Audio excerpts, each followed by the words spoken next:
ইসলামে ব্যবসাকে হালাল করেছেন, সুদকে আল্লাহ সুবহানাহু ওয়া তাআলা বারণ করেছেন। সুদকে বারণ করার পিছনে কারণটা কি? ব্যবসাটা হালাল, সুদটা হারাম। সোজা কথা হয়েছে, সুদকে পায় যার সম্পদ আছে, সম্পদ কাটিয়ে সুদ পায়। সুদটা দেয় কে? যার সম্পদ নাই, বেকায়দায় পড়েছে, কর্জ নিয়েছে কিংবা সাহায্য নিয়েছে, সে বাধ্য হয় সুদ দিতে। যার নাই, তার উপরে আরেকটা চোষা মেশিন বসায় দিলে যা হয়, আল্লাহ সুবহানাহু ওয়া তাআলা এটা অপছন্দ করেন। ব্যবসা হালাল, কিন্তু ব্যবসাকে হালাল রাখতে হয়। সত্যবাদী ব্যবসায়ী না হলে ওই ব্যবসা হালাল নয়। হজ উমরার ব্যবসা অনেকেই করছে, অনেকেই কমপ্লেন আসে, কমপ্লেন থাকে যে কোরবানির টাকা নিয়েছে কিন্তু কোরবানি করেছে কিনা মনে মনে সন্দেহ আছে। এরকম বহুত কেস হয়েছে। নিয়মটা ঠিক রাখতে হবে।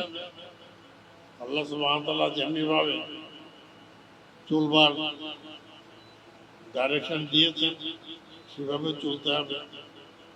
হাজী সাহেবদেরকে যে ওয়াদা করবেন, ওয়াদা রক্ষা করবেন, ওয়াদা ভঙ্গ করা মুসলমানের কাজ নয়। তবে অসুবিধা হলো আমরা মুসলমানরা খুব কম জানি যে সৃষ্টি জগতে মুসলমানদের অবস্থাটা আল্লাহ সুবহানাহু ওয়া তাআলা কোন পর্যায়ে করে দিয়েছে। আমরা মনে করি যে সাধারণ অন্যদের মতো, অন্য ধর্মের মতো মুসলমানরা করে, নামাজ পড়ে, রোজা করে, তাহলে মুসলমান হয়ে গেল। আসলে মুসলমানদের অবস্থাটা অনেক উঁচু স্তরে। আল্লাহ সুবহানাহু ওয়া তাআলা সূরা হজ 22 নম্বর সূরার শেষের আয়াত, 78 নম্বর আয়াত, সেখানে উল্লেখ করে দিয়েছেন মুসলমানদের অবস্থা। আল্লাহ তাআলা বলছেন, জাহিদ বিল্লাহি হাক্কা জিহাদি ওয়াসতাবাকুম ওয়া মা জাআলা আলাইকুম ফিদ-দীন মিন হারাজ মিল্লাত আবিকুম ইব্রাহিম ওয়া সাম্মাকুমুল মুসলিমিন মিন ক্বাবলু ওয়া ফি হাযা লিয়াকুনা রাসূলু শাহীদান আলাইকুম ওয়া তাকুনু শুহাদা আলান নাস।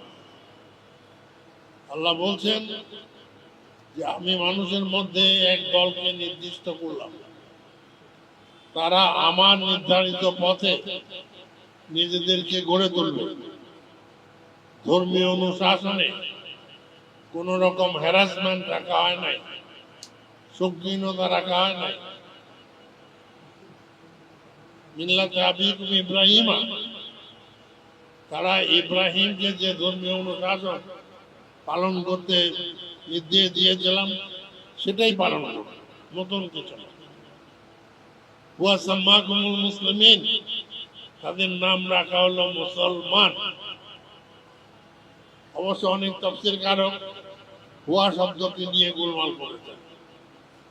অনেক তাফসীরকারক বলার চেষ্টা করেছেন যে হযরত ইব্রাহিম আলাইহিস সালাতু ওয়াস সালাম তিনি মুসলমান নামটা দিয়েছেন। কথাটি ঠিক নয়, কারণ আল্লাহ তাআলা পরের আয়াতে বলেছেন মিন ক্বাবলু ওয়া ফি হাযা, আগেও মুসলমান নাম দেওয়া হয়েছে, এবং হাজা মানে এই কিতাবে, এই কোরআনে মুসলমান নাম দেওয়া হয়েছে। তার অবস্থানটা কি?